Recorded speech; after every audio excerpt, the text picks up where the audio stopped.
Hey. Welcome to the Trading Battle, the internet show where we push two traders to the limit. And today we got a great show for you today. In the blue corner, we have Dave Floyd, the reigning champion of the Trading Battle today from Bend, Oregon. And he's looking very blue today in a nice blue shirt. And the contender, also from the West Coast, Blake Morrow, who is surviving the heat in Arizona. And both of them are battle-hardened market traders ready to go toe-to-toe today against non-farm payrolls, which is going to be the event we're going to be trading with ferocity and tremendous amount of profit, hopefully, for both of them. So without much ado, I'm going to pose our first challenge to our traders. Today, we have non-farm payrolls. Of course, that's the big event of the day. The market is all over the place. Some analysts are calling for 600,000. Some are calling for 1 million. Depending where that number lands, it's going to have a very big impact on a whole bunch of assets and instruments. So my first challenge to both of our traders is the following. I want you to pick the currency, the best currency pair that you think is going to perform well in front of the event. I want you to pick the best index instrument in front of the event. And for those that you want to get a little bit more nuanced, the best currency cross, perhaps, that could kind of shelter you away from market risk. So let's start with Blake, since he is Mr. FX. And let's see what he's got up his sleeve today as far as his ideas ahead of non-farm payrolls and also his views on non-farm payrolls as we get ready for the event. Well, Boris, thanks for having me back. And Dave, ready to go at it? Good to be in the ring with you. All right. So what do you think? What do you think looks good right now as we're approaching the big event? Well, there's a few things. I guess I want to start out by saying that the equity markets. You're looking at the NASDAQ and it continues to rally here. And I'll pull up the chart. If you guys aren't looking at it, we're above like some pretty big confluence of fib levels and over the 127% extension. I think. Blake, could you do us a favor? Could you share your screen? Because we'd love to see what you're looking at. I'm going to do that right now. Yeah. Click that share screen button, and we'll look at the charts along with you.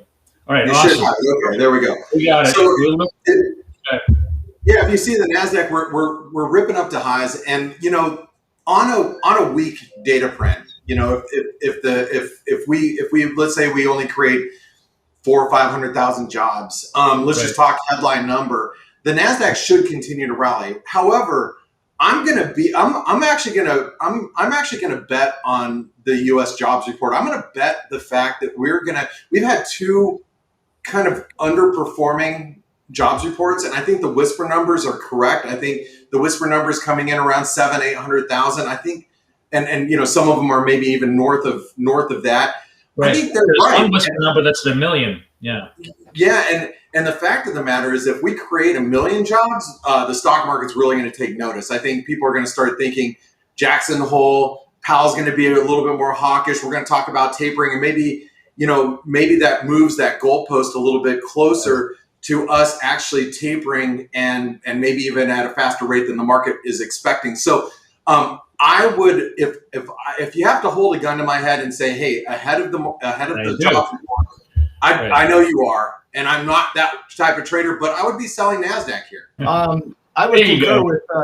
I'd concur with Blake. I think if we do get a strong number, I think the market's going to take its cues from the bond market, as it always does. That's kind of where the smart money resides. And if rates begin to move higher, which is a distinct possibility, especially if the job report is good, I think that will have a negative impact on indices. I know we're not trading notes in here, but I think we need to reference them because 10-year notes are going to be pivotal. I think if we can get below 132.08 and certainly below 131.26 on 10-year notes, that will probably set a negative tone for equities. Now, maybe that equity weakness is short-lived. Maybe it peters out by by the early part of next week. But we've had quite a run here. I don't think it's a uber bearish sign if we see some weakness in the S&Ps. There's still a lot of money sloshing around out there. But a little bit of a pullback would be healthy, and I would agree with Blake that it's probably tradable. I'll probably look at the S&Ps, something below 4280. Ideally, I'd love to see a break of 4222. That would really open things up, but that's a ways away, and these dips are usually bought up furiously, so hard to expect them to get down there. Okay, so for our audience information, every trade has a default of one lot position. And I'm going to ask the traders as we go on to see how convicted they are, how convinced they are. That's a joke on a lot of people's names who mix up that word. In terms of their, strength of their trade. So, are you a one-lot trader on this, or you want to go larger? You want to go large and go home there, my friend, or pre-market, pre-jobs report? I'm on one lot. I mean, one lot. All right. Blake is properly gauging his risk. All right, we got super quick. Before the event, any currency crosses. I'm not going to make you do it if you don't have anything that you're strong on. But if you have something strong on, give it to me. Both of you guys just shout it out, and then we'll start to put our eyes onto the NFPs and see how the number comes out, and then watch the event. Super quick before the event. Any currency crosses. I'm not going to make you do it if you don't have anything that you're strong on. But if you have something strong on, give it to me. Both of you guys just shout it out, and then we'll start to put our eyes onto the NFPs and see how the number comes out, and then watch the event.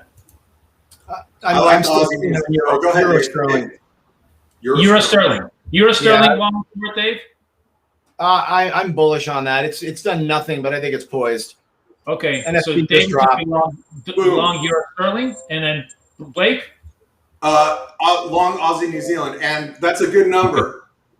Good number. Okay, let's see what a number is here, guys, because I'm a little bit behind on unemployment rate's actually ticked higher to 5.9%. That's going to be a little bit of a risk. So the headline number came in at 850. 850. That's a pretty good number. The headline number is good. Unemployment rate is not so good, but the dollar is responsive right now, and you're seeing the dollar Mexican peso push higher. It's at highs of the session, so. Both trades are working really well. The short euro, Davis killing it with because he's in 24 and now it's 18.10. If you want to cover quickly, up to you. If you want to milk it, be my guest. Here's the summary of how everything is looking here. Blake hit the short on the P&L. His P&L on NASDAQ on dollar Mex is rising. His P&L on NASDAQ is rising. Aussie Kiwi relatively flat. Euro dollar P&L is working for Dave. Euro pound is flat, and then SPX relatively flat. Let's move to our second challenge of the day. We're going to take our focus a little bit off the NFPs, let the market settle in, and we'll absorb that. And let's talk commodities. Now, commodities are also a really interesting story today because we have OPEC Plus meeting. There was an meeting yesterday, but they kind of pushed everything back to today. There's lots of uncertainty in the marketplace as to exactly what they want to do. The general convention or consensus was that OPEC Plus was going to expand its capacity by about 400,000 barrels. But then yesterday, Abu Dhabi came in and said, no, they want a special deal. They kind of scuttled that deal. And the market is really on pins and needles. Oil has hit 75 highs. It hasn't seen that in years, and continues to be relatively well bid. So the question is, where are we on the commodity front? What do you like today? Oil, gold, and I'm going to include crypto as part of our commodity basket. You get to choose, make some calls here of what you want to trade. And Dave, if you can share your screen, maybe since you're the oil expert here today, you do a lot of commodity trading. Love to see your screen and see what you think about the setup as it goes. My trade that I'm actually currently in, I'm short oil. I'm short it via some options on USO, but you could do the same exact trade on the CFD for oil. It's really more based on kind of quantitative data as opposed to the technicals. I think the technicals are pretty clear. Oil's been on a straight move higher, but bear with me here. A couple of bullet points here that I think are really important that we want to take in. For the first time in a long time, we've got backwardization in the futures market, where what that basically means is that the front month futures contract is trading at a massive premium to the contracts 12 months out. In fact, the average spread is usually about 9 cents. We're currently at $4.50, and that is unprecedented. So what does that mean, like for those traders who don't quite understand backwardization, what is the market telling you by pricing the front month so much more expensive than the back month?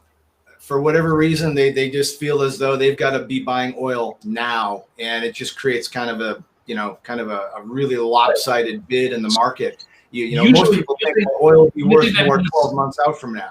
Right. Usually that means the market thinks that the supply constraints are present but will be relieved in the future. That's why they're not pricing the future as expensively as the present, because they see supply constraints now. Okay. Yeah. So again, just using historical data, when you've had that type of backwardization to this extent, you usually get a mean reversion in oil. So again, being pretty basic chart. I'm not going to do a deep dive on technicals here because there's not much to do. It's straight up. Right. But we did have this pullback last week, and that was a couple weeks ago. That was to some degree, a little bit of a reset from this massive move up. So bottom line is, when you've had these types of events where you're 2 standard deviations above the 50-day, you've got the backwardization, on average, you can see oil prices down about 13%, anywhere from 1 to 3 months out. There's been 5 instances of that over the last 10 years. 4 of those instances ended up with prices lower in oil. Only 1 where oil was higher. So I'm just basing it on historical data where we had similar situations. So I'm bearish on oil as a trade, 1 month out, 1.5 to 3 months out, somewhere in there. So Blake, what about you on the commodity front? What do you like? Gold, oil, crypto? You got the whole carousel in front of you. Tell me. Yeah, well, actually, first of all, as far as crude oil goes, I'm with Dave in his argument. And the way I'm expressing that is actually I've been long dollar Canadian. Interesting.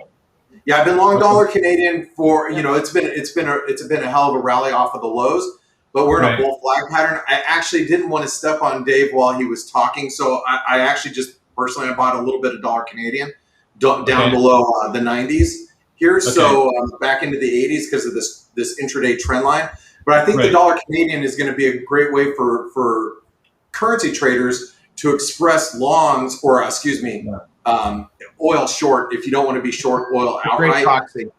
Yeah, you can trade that as a proxy. We're gonna mark you long dollar CAD here in the 90s, and I'll let my producer know that that's the position, and we're gonna hold that. We'll see how that position shapes up as the trading battle develops. But that's an interesting play. It's actually an interesting trade both on developments in oil and developments in non-farm payrolls, because we're getting a little bit of a bounce back here. Remember, we got a big shakeout on the initial move and a jig, and then actually you're looking at NASDAQ right now, Blake, and your NAS trade would have been working. So I know this was a perfect day to when you didn't have data that all lined up, and that's when I trade non-farm payroll. Typically, what I'm looking for, because there's a lot of times that I just sit and wait for price action. Today would be a perfect example of that. But remember, for trading battle purposes, we're kind of our hands are forced into trades. Very good. So now that's the update for Challenge 2 today. Very, very challenging day, frankly. Lots of whipsaw action for traders. Everybody's just trying to kind of survive the risk. Let's find out what's going on ahead of this big holiday weekend. Dave said exactly that we are going to have kind of a big holiday weekend. Very likely trading is going to come to a grinding halt, maybe by around noon New York, which is the end of European trade as well. But still, there are going to be, market open. There's going to be some jockeying. There's still going to be a little bit of positioning. Looking at the market right now, knowing what you know about the data from the non-farm payrolls, what do you think the best trade for the rest of the day lies? I'm going to ask Dave first and see what he's going to be able to come up with as far as on his instrument set. What's on your board looks most attractive from a technical and a fundamental point of view? Given what Blake was doing as kind of a proxy for an oil trade, and if we want to keep it FX centric here, we could do the same exact type of a trade setup. We could go long dollar NOK, which of course is a kind of a proxy on oil, very similar to dollar CAD. So using this pullback in the dollar as a way to kind of pick it up on the cheap, I think dollar NOK probably makes a little bit of sense down here. Okay. So it's so funny, Dave. I actually have the chart up on my screen. That's I was just looking at that, and yeah. So He stole my thunder. That's cool. I like it. No. Hey, look, I agree with Dave. So go ahead, Dave. And now we're going to turn our attention to Blake to see what he can pull out of his hat as his final great trade idea. Well, Dave, I'm going to say that you kind of stole my trade, because the reason why I love the Noke is, and I agree with everything you're saying, by the way. The reason why I love it is it's challenging this 200-day moving average. We came out of a descending wedge. Can you do us a favor and just share it? Because we'd love to see what you're seeing on the screen. I thought I'm still sharing the screen here. So yeah, we came out of a descending wedge. Which is bullish. We challenged the 200-day moving average just a couple of weeks ago. We're back at it the last two nights, today and last night. We're challenging it. I think a break above 870 is hugely bullish for the U.S. dollar, Norwegian krona. So I love it. So with that being said, I'm just going to have to add to my dollar Canadian, and I'm going to have to put on a couple more lots with the dollar CAD. There we go. You're really liking that trade. That's great. Blake, there's no reason why you couldn't do the dollar Noke trade, and whoever wins is the one who position sizes properly. Well, I'm going long 20 lots. I'm just kidding. There you go. So you win by default if the forecast is correct. Too aggressive for my taste, but you know what? I actually think the dollar Canadian. I think that's also a great trade. As long as we stay above 123, I would say 123.35. So we continue to make higher highs, and we don't breach this little previous breakout point.